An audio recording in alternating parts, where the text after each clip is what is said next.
हम हिसाब मांग रहे हैं। मैं ये कहता हूँ कि आपने 10 साल में क्यों नहीं दिया, तो आज ही क्यों दे रहे हैं? क्योंकि भूपेंद्र हुड्डा साहब ने घोषणा कर दी। ये मात्र घोषणा है, घोषणा मंत्री कहूँगा मैं तो, घोषणाओं का मुख्यमंत्री है। ये कोई भी क्रियान्वित करने वाली इनके अंदर कोई नीति नहीं है, ना ये करेंगे। जिसको लड़ना आइए, मैं चैलेंज करता हूँ, जिसको आना आइए, मैं चुनाव लड़ूंगा और जीत के जाएंगे हम यहाँ से। जगाधरी जीत के पाल गुर्जर मंत्रालय है उनके पास, भाजपा से अगर उनको टिकट होती है सामने रहेंगे। अब कितने मंत्रालय हैं उनके पास? 5 या 4, 10 दे दो, मुख्यमंत्री बना दो, मैं पटक नहीं दूंगा, 100% दूँ। मेरे साथ कई हज़ार आदमी जुड़े हैं, सबसे बड़ी बात। नमस्कार, देख रहे हैं भारतवर्ष न्यूज़ में, हूं आपके साथ खुशबू ने। मौजूद है इस वक्त विधानसभा जगाधरी में, जहां से इस वक्त कांग्रेस के भावी प्रत्याशी और राजनेता हैं आदर्शपाल सिंह हमारे साथ हैं। यहाँ पर दीपेंद्र हुड्डा की हरियाणा मांगे हिसाब की यात्रा होने वाली है कल।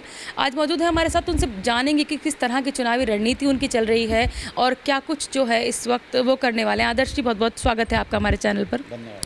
हरियाणा मांगे हिसाब जो दीपेंद्र हुड्डा सांसद हैं उनके द्वारा चलाया जा रहा है, कल इसी कड़ी में वो जो है जगाधरी में पहुंचने वाले हैं। आप भी एक भावी प्रत्याशी के रूप में कांग्रेस में देखे जा रहे हैं, तो क्या कुछ तैयारियां हैं, पहले तो उसके बारे में बात करें।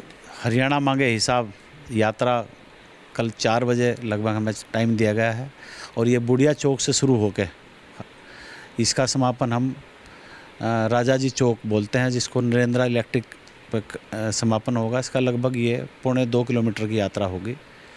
इसी के सिलसिले में लगभग तैयारी हमारी पूरी हो चुकी। आज हमारे माननीय सांसद वरुण मुलाना जी, हमारे प्रदेश के संगठन मंत्री जयदीप धनखड़ साहब हमारे बीच में थे। सारी आज उसके ऊपर चर्चाएं हुई, किस तरीके से उसको चलाया जाएगा। और ऐसा मेरा मानना है कि ये हरियाणा की जो सर्वश्रेष्ठ यात्राएं हैं अब तक हुई हैं, चाहे उसमें फतेहाबाद है, चाहे उसमें वल्लभगढ़ है, अच्छी मानी जाती हैं। उससे अच्छी ही हम करके दिखाएंगे इसको।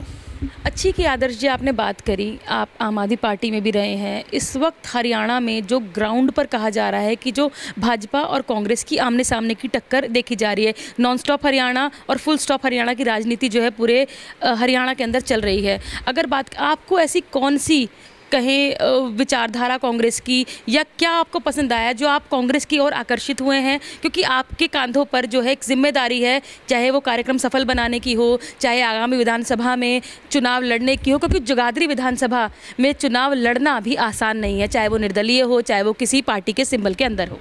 नहीं, मेरी शुरू से ही एक नेचर रही है। मैं जहाँ भी रहा हूँ, बीएसपी से मैंने पहले चुनाव लड़ा था, वो भी एक रणनीति के तहत लड़ा था। आम आदमी पार्टी मैंने फिर ज्वाइन की थी। किसी कारणवश आज मैं आपके बीच में कांग्रेस पार्टी के रूप में बैठा हूँ।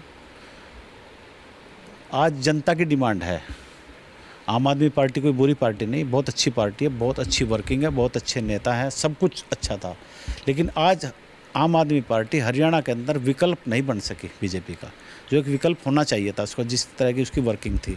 उसी को देखते हुए मेरा जितना भी कार्य क्षेत्र रहा, जितने मेरे साथी हैं जो मेरे साथ कंधे से कंधा मिला के चलते हैं, सब ने एक मन बना लिया, कहने के अगर राजनीति हमें करनी है तो हमें कांग्रेस में जाना चाहिए। और मैंने कांग्रेस को ज्वाइन किया, क्योंकि आज हरियाणा की जनता बदलाव के मूड में है। और वो बदलाव कहाँ है जाकर रुकेगा? कौन पार्टी ऐसी जो बीजेपी को हरा सकती है?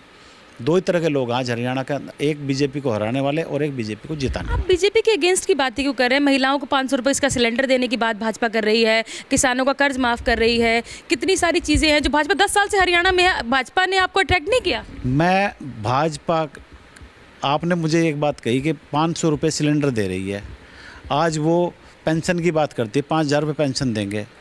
10 साल से आपने क्यों नहीं दिया? मैं सिर्फ एक जवाब मांगता हूँ उनसे। हम हिसाब मांग रहे हैं। मैं ये कहता हूँ कि आपने 10 साल में क्यों नहीं दिया, तो आज ही क्यों दे रहे हैं? क्योंकि भूपेंद्र हुड्डा साहब ने घोषणा कर दी। और गांव की एक कहावत है, गांव में एक कहावत होती है कि एक मंदारी आया और उसने अपना तमाशा दिखाना शुरू कर दिया। उसने उस जमुरे को कहा, जमुरे आप उठा के लाइए, एक साड़ी निकालिए। उसमें से एक साड़ी निकाल दी, एक आभूषण निकाल दिया, एक ये वो, जब दुनिया भर का सामान उस मंदारी ने निकाल कर लिख दिया। उसने कहा कि भाई ये मैंने निकाल तो दिया, मैंने आपको दिखा भी दिया, लेकिन मैं आपको दे नहीं सकता। तो नायब सिंह सैनी साहब जितनी घोषणाएं कर रहे हैं वो घोषणाएं हैं मात्र, वो देने के लिए कुछ नहीं है।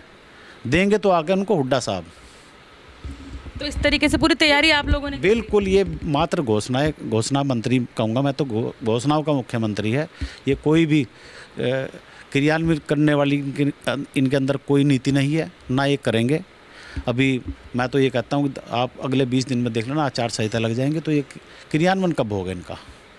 जैसा कि आदर्शपाल सिंह कहते हैं कि मैं कोई भी कार्य रणनीति के तहत करता हूं, तो क्या अपना कॉम्पिटिटर इस वक्त आप भाजपा को मानते हैं, आम आदमी पार्टी को मानते हैं, या इनेलो बसपा के गठबंधन को मानते हैं? क्योंकि आपको एक दमदार प्रत्याशी के रूप में देखा जा सकता है, जब चाहे वो आपकी ज्वाइनिंग को लेकर इतने लोगों का समर्थन दिल्ली में जाकर ज्वाइनिंग करना हो, चाहे वो कल की यात्रा के बाद आप दिखा दें, तो किस वक्त अपना कॉम्पिटिशन आप किसको मानते हैं? मैं कॉम्पिटिटर मानता ही नहीं अपना, जगाधरी के अंदर मैं मानता ही नहीं। अकेले थोड़ी रेस में दौड़ेंगे आप? नहीं, लड़िए, मैं तो कह रहा हूँ पहलवान वो होता है जो दंगल में जाए, मैदान के अंदर जाए, और उसका एक पहचान होती है लंगर, उस लंगर को यूँ फैला दे।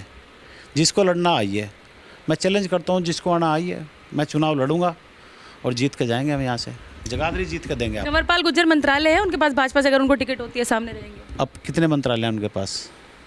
5 या 4, 10 दे दो, मुख्यमंत्री बना दो, मैं पटकन नहीं दूंगा, 100% दूंगा। ये जो इतना कॉन्फिडेंस है, ये कुछ खाने में मिलाते हैं या जनता का प्यार है, कैसे आ रहा है ये कॉन्फिडेंस?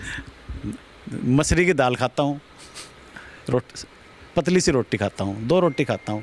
कॉन्फिडेंस जनता देती है और भाईचारा देता है, भाईचारा जनता मेरे साथ है।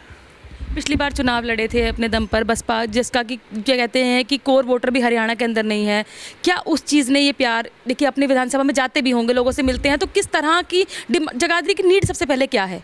वो पहले से प्यार बढ़ा है, सबसे बड़ी बात तो ये होता है। अगर आप के अंदर इतना कॉन्फिडेंस है, वो क्यों है कि आपके लोग आपसे टूटे नहीं। सबसे बड़ी बात तो है, मेरा एक भी वर्कर मेरे से नहीं टूटा।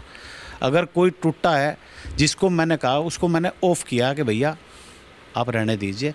मेरे साथ कई हज़ार आदमी जुड़े हैं, सबसे बड़ी बात है। दूसरा, मैं लगातार 5 साल से, जिस दिन से मैं चुनाव लड़ा था, 24 तारीख को रिजल्ट आया था, 26 तारीख की छोटी दिवाली थी, घर के अंदर मातम का माहौल था, चारों तरफ माहौल था। मैंने देखा ऐसे काम नहीं चलेगा, मैंने अपने घर को सजवाया कि हम हारे नहीं, हमारी हार में भी एक जीत है।